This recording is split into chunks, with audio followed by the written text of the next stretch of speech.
सात संगत जी, प्यार से कहना ध्यान का जी। संतों के वचन अनमोल जो आ रहे हैं, चाहे गीत रूप में आए, चाहे स्पीच रूप में, चाहे किसी भी भाषा में, संदेश वही रहा है जो हमेशा से संतों का रहा है कि कैसे हमने इस धरती पे आए हैं मनुष्य बन के, तो इस धरती के लिए वरदान बनना है। अपने मन को हमने पहले अच्छे गुणों से भरना है और फिर वह खुशबू हर एक तक पहुंचानी है। कैसे हमने जब इस मनुष्य के तन में आए तो फिर वो भाव भी मनुष्य वाले ही होने चाहिए, नहीं तो फिर एक वही बात हो जाती है कि तन तो चाहे इस मानव का लेके आए हैं,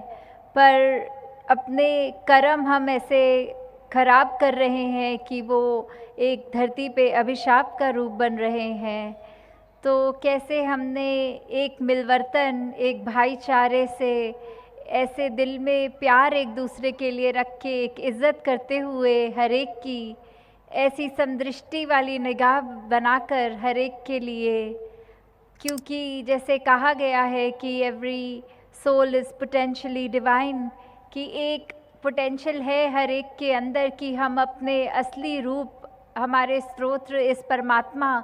से इसकी जानकारी प्राप्त करने के बाद इसका एहसास कर सकें। यही ब्रह्म ज्ञान जो कर रहा है कि निरंकार का पहचान, इस प्रभु परमात्मा मालिक की पहचान करवा के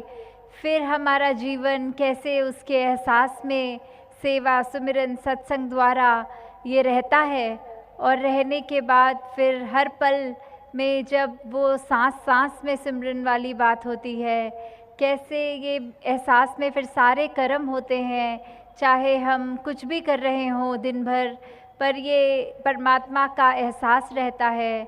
जैसे एक उदाहरण की, एक लकड़ी जो होती है उसमें एक आग का पोटेंशियल होता है कि अगर हम लकड़ी को, हर लकड़ी जितनी भी है वो जलने के लिए, वो उसके अंदर वो गुण हैं जलने के लिए, तो ऐसे ही हमारे हर एक के मन में इस प्रभु परमात्मा की जानकारी लेना बिल्कुल पोटेंशियली पॉसिबल है। बस हमने अपने मन से ये बात लानी है कि इसको जाना जाए, और एक बार जब इसकी जानकारी इस ब्रह्म ज्ञान द्वारा हो जाती है, फिर वो भक्ति का मार्ग शुरू होता है। फिर किसी भी संत के वचन, कोई भी हम अपने रिलीजियस स्क्रिप्चर्स उठा के देख लें तो परमात्मा के जो गुणों का बयान है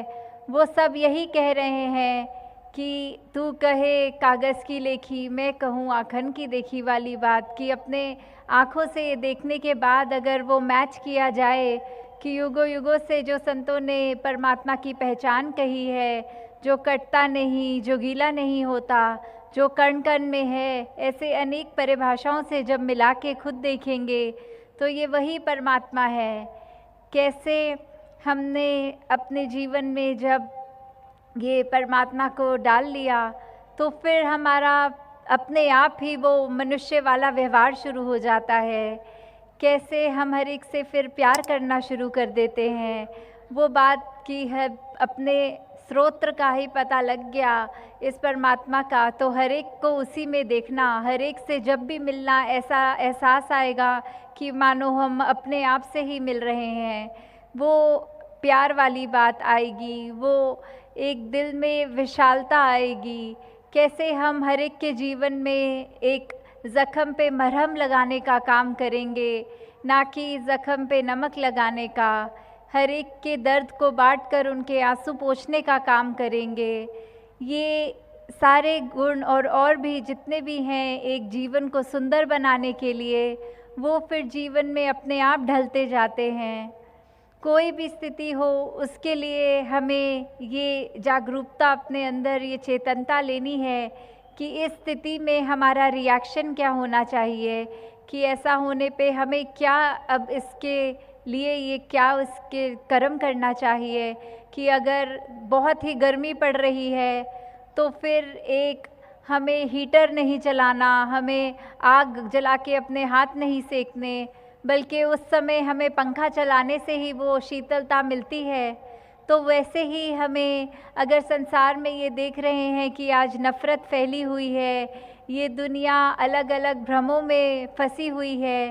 तो इसमें संतों का कर्म क्या होता है? संतों ने तो फिर ठंडक पहुँचाने वाला काम करना है, हर एक के मन में वो शीतलता देनी है, एक आराम देना है। तो ऐसे ही हम अपने कर्मों द्वारा जब अपना भी उद्धार कर लें और हर एक का भी, तो वो सिर्फ़ संतमति के साथ ही होता है। ये संतों का संग जो अभी हम सत्संग कर रहे हैं, ये अपने संतों के सोच रखने वालों से जब हम मिलकर उनसे सीखकर अपने जीवन में ये सब बातें ढालते हैं, तो अपने आप ये जीवन फिर बहुत ही खुशबूदार हो जाता है, इसमें बहुत ही गुण आ जाते हैं। तो दासी आप सबका और समय नहीं लेगी, इन्हीं शब्दों से ये अरदास है निरंकार से कि परमात्मा कृपा करे सभी पे कि ये जो जीवन है वो भक्ति भरा जीवन हर एक का बनता चला जाए, और हर दिन हर मिनट यही कोशिश रहे कि अपने जीवन को हम कैसे संवारें, अपने लिए और इस संसार के लिए कैसे वरदान बन सकें। सात संगत जी, धन निरंकार जी।